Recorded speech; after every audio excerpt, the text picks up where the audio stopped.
Shalom, shalom, shalom, Yasha. This your boy, brother Shamwa Allah, back at you with another quick edifying video. Today's lesson is going to be called First Minutes of the Waster. First Minutes of the Waster. First and foremost, I want to give all praises, honor, and glory. I want to say, Call Halal Yahawah, Bahasham, Yahawashi, Bahasham, Rawchaa, Qadash. That's all praises to the Heavenly Father, whose name is Yahawah, and his only begotten Son's name, who you ignorantly call Jesus, whose name is Yahawashi. All right, and the Holy Spirit, which is the Rawchaa Qadash. Double honors to the apostles and elders of GMS, who have ruled well through the Spirit and have fed and edified the sheep in these last days, and has pushed this gospel and this truth to the four corners of the earth in these last days. A mighty shalom. Another mighty shalom to all you Akim out there laboring on the highways and on the hedges and on the unicorn, which is this internet, pushing this 100% doctrine, this 100% truth to the four corners of the earth in these last days. A mighty shalom to you all as well. All right. Came across this article. It's from the LAD Bible. So it says, experts reveals what the first minutes of a nuclear attack look like, and it's absolutely horrifying. All right. It says an expert revealed what the first minutes of a nuclear attack would look like. As she said, it's absolutely horrifying when the first bomb drops. Annie Jacobson is an investigative journalist and Pulitzer Prize finalist, and released her most recent book last year entitled Nuclear War, a Scenario, and is now being adapted into a screenplay by Dune's co-producer and co-writer Denis Villeneuve. It says, but while that's going to be a work of fiction, Jacobson spoke to Stephen Bartlett in 2024 about what would really happen if the UK or US experienced a nuclear attack. It says, appearing on the Diary of a CEO podcast, the American explained she used documents from Defense Department to build her painstakingly horrific details in the book. Bartlett asked what the visuals would be if he was a fly on the wall, presuming there would still be a wall in minutes after the strike.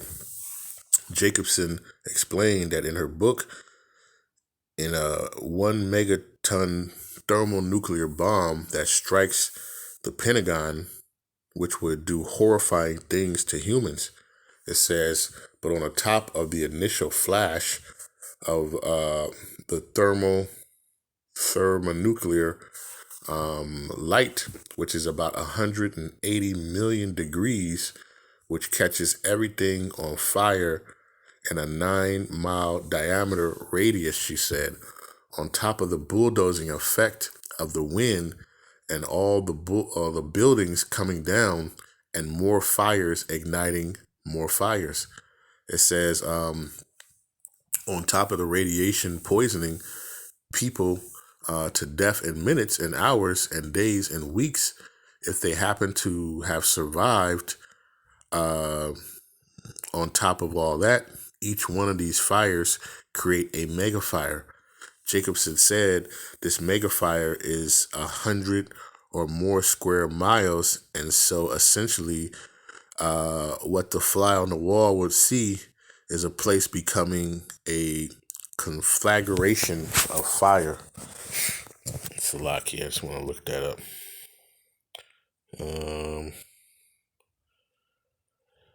So like I'm just looking it up on another device. Conflagration.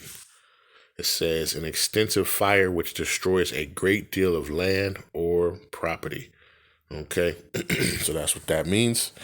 It says, having spent years researching the possible effects of nuclear war, she claims that there are only 2 countries where people might survive. Heavy on the might. It says, once those burning fires have raged, the nuclear attacks would subsequently cause a thick smoke, contributing to the wipeout of billions of people across the planet within days. This would then lead to a mini ice age-like scenario. Jacobson went on to say that Professor Brian Toon, a leading expert on climate and atmospheric science, told her that only 2 countries potentially survive a nuclear winter, New Zealand and Australia, as they have sustained agriculture. It says she also explained most of the world, certainly the mid-latitudes, would be covered in sheets of ice. Places like Iowa and Ukraine would just be snow for 10 years. It says agriculture would fail, and the agriculture fails, people just die. It says on top of that, you have the radiation poisoning because the ozone layer will be so damaged and destroyed that you couldn't be outside in the sunlight. People would be forced to live underground. All right. So that's the quote unquote expert of a nuclear fire. All right. Now let's actually read it. All right. Let's go to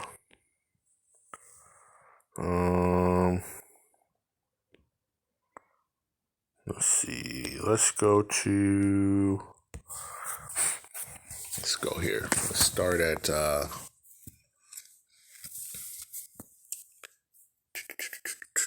Slovakia. Let's go to 2 Peter, right? 3 and verse number 10, right?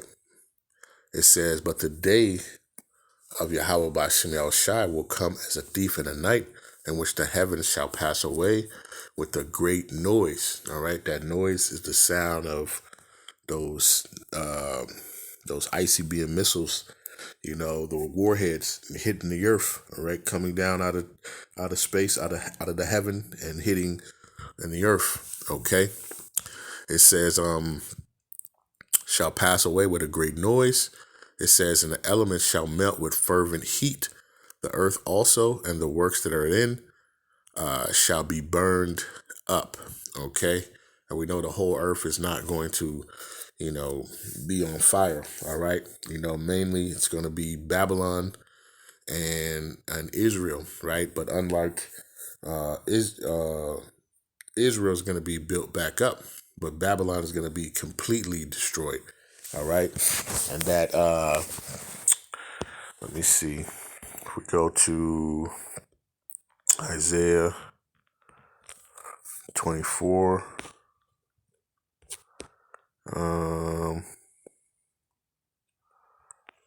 Let's see.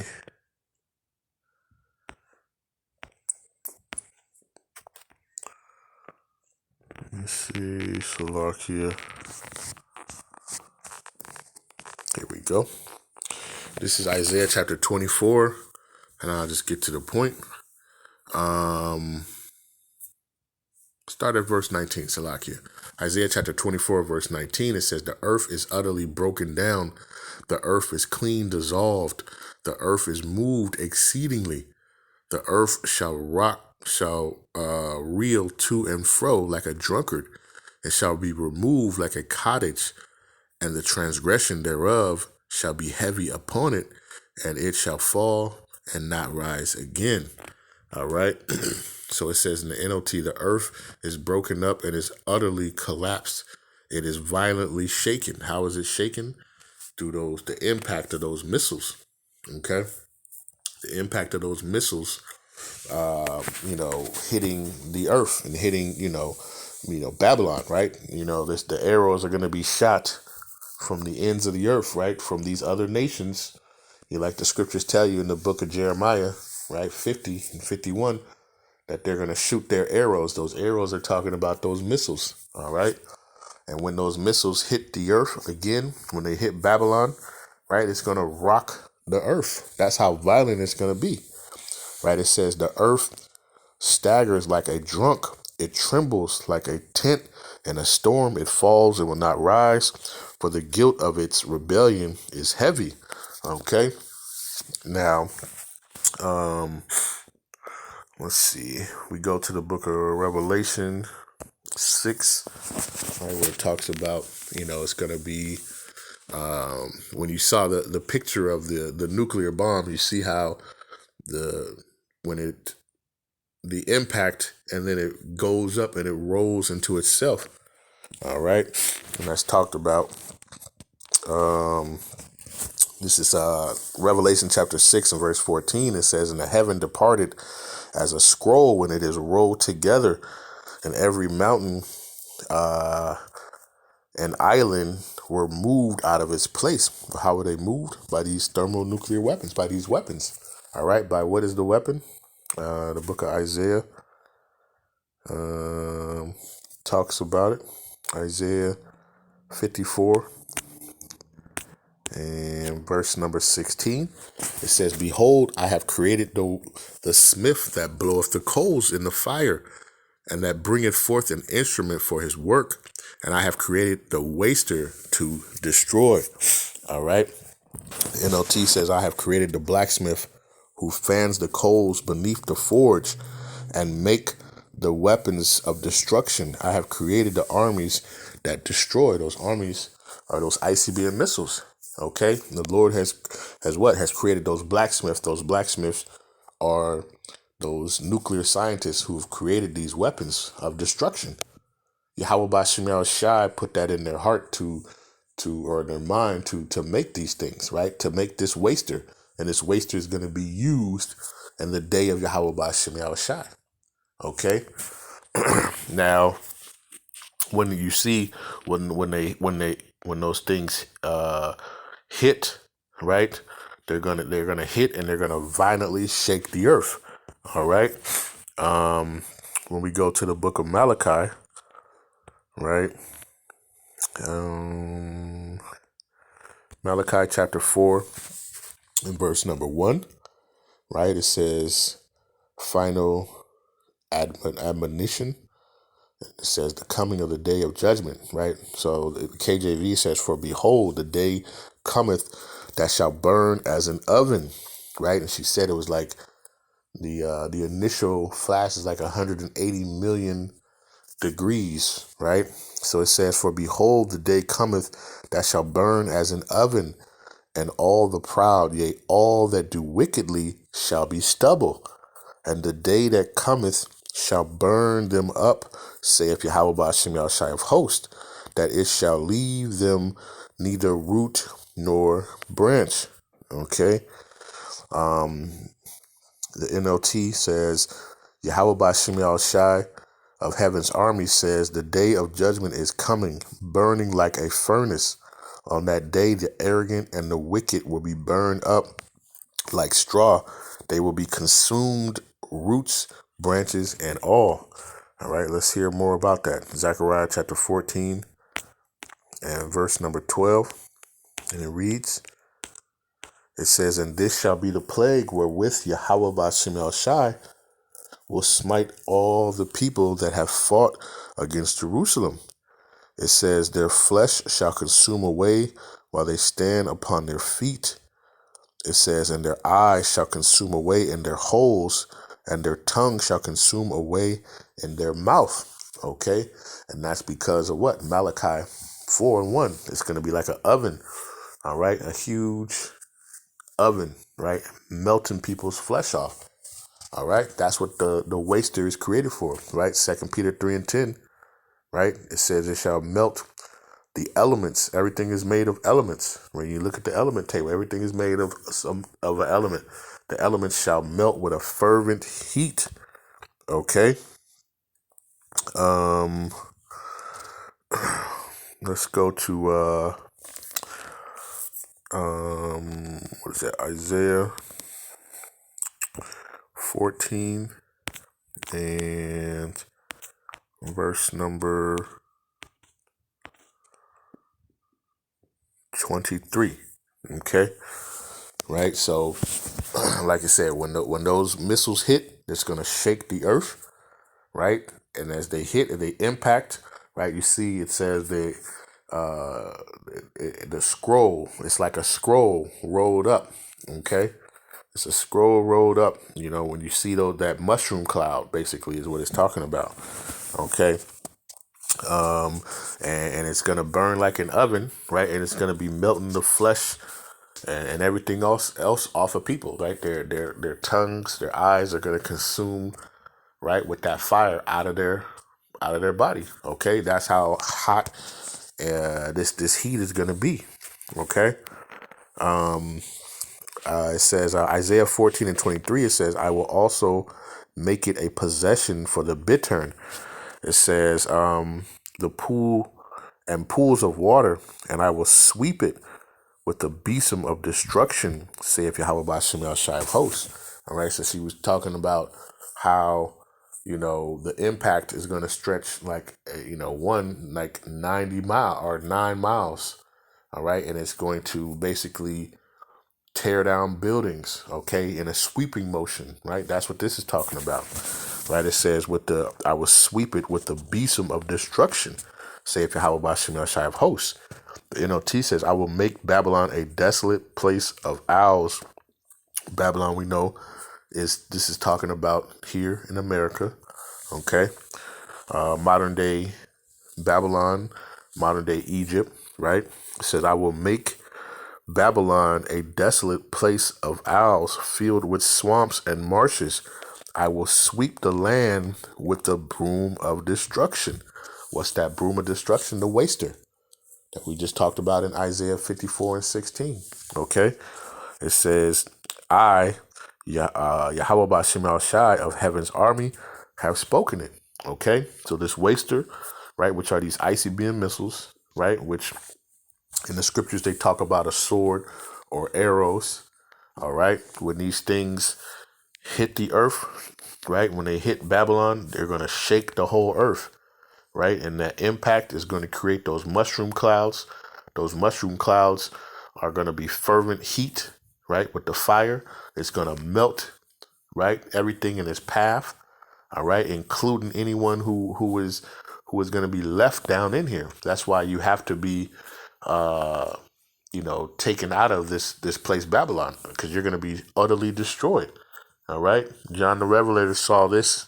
This was the lake of fire that Babylon on fire, completely on fire, right? Because it's not just, she talked about one, but when you're talking about uh you know many missiles, right? Many warheads, nuclear warheads hitting this place all throughout Babylon, this whole place is going to be on fire. Okay, this whole place is going to be on fire. All right, and ultimately, that's going to be the destruction. Okay, so she, her little expert, but we can go to the scriptures and show how this place is going to be utterly destroyed. All right, go to Isaiah 13 and let's see.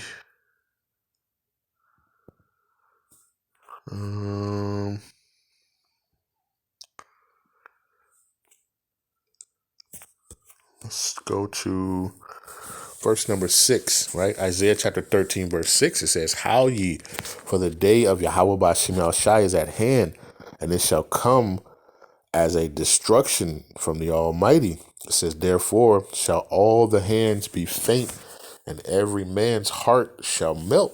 Okay, because guess what?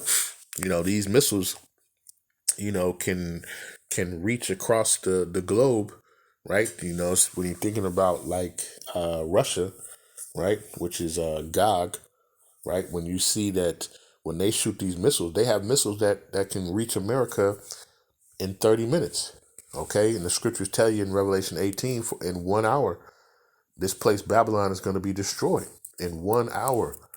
All right, destruction is going to be this place is going to be utterly destroyed.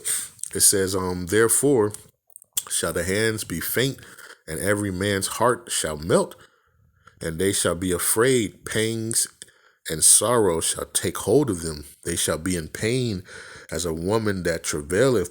They shall be amazed one at another. Their faces shall be as flames." Right? You're not going to be able to outrun this, right? When you're talking about 30 minutes it takes for these arrows to come and reach over here to Babylon, right? Where can you go in 30 minutes, right? Think about it just in your major city. You're not getting too far at all, you know? So it says, behold, the day of Yahawah Bahasham Yahawashi cometh cruel, both with wrath and fierce anger, to lay the land desolate, and he shall destroy the sinners thereof out of it. Okay, because the Lord is coming with his wrath. All right. Let's see. Let's jump down to verse number 13. It says, therefore I will shake the heavens, and the earth shall remove out of her place in the wrath of Yahawah Bahasham Yahawashi of hosts, and in the day of his fierce anger. All right.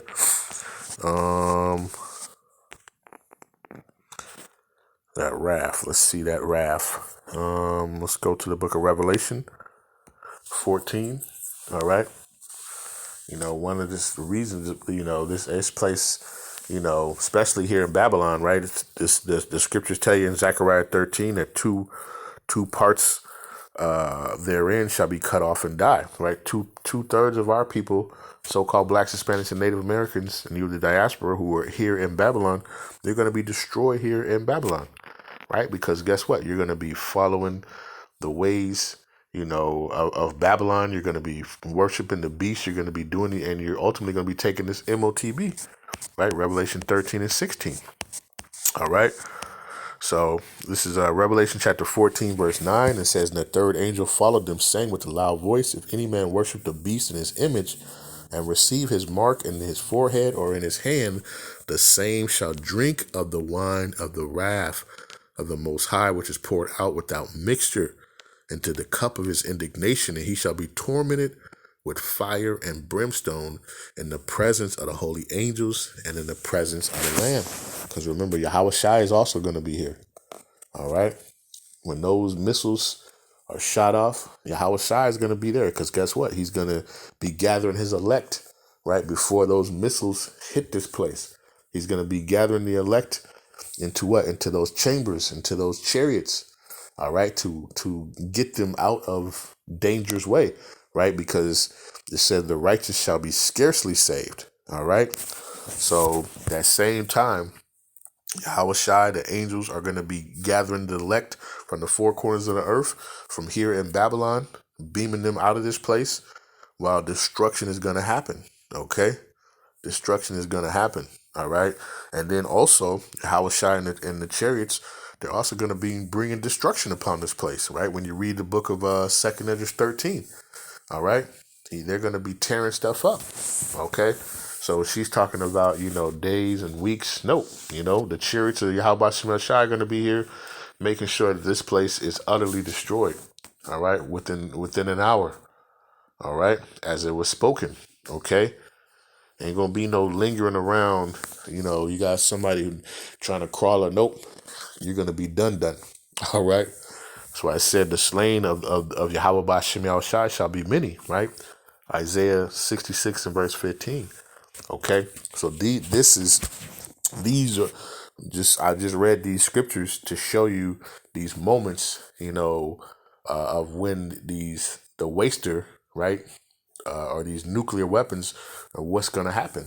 Okay, and the scriptures tell you, in the book of Revelation 11, verse number 14, it says, the second woe is past.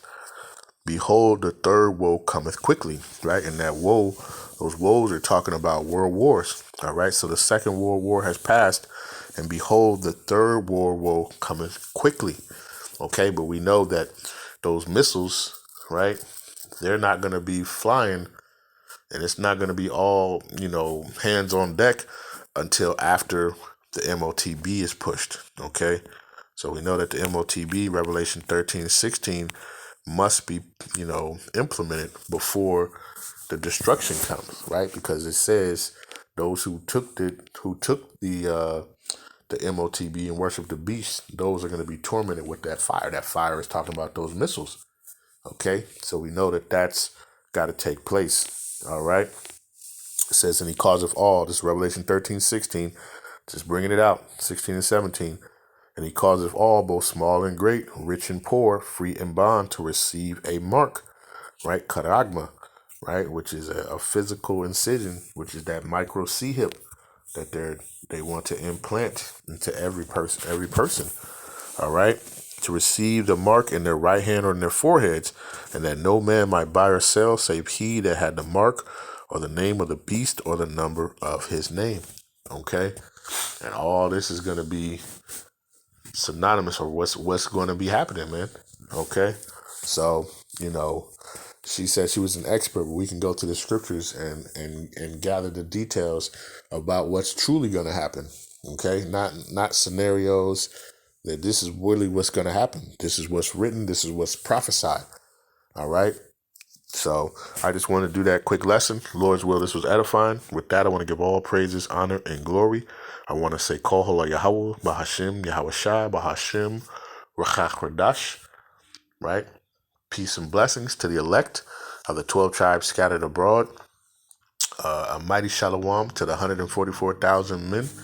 Right. Double honors to the apostles and elders of GMS who have ruled well to the Spirit and have fed and edified the sheep in these last days. And another mighty shalom to all the elect. All right. Stay diligent, stay focused. Keep praying for one another. Keep praying that you may endure this thing until the end. All right. And with that, I'll say shalom.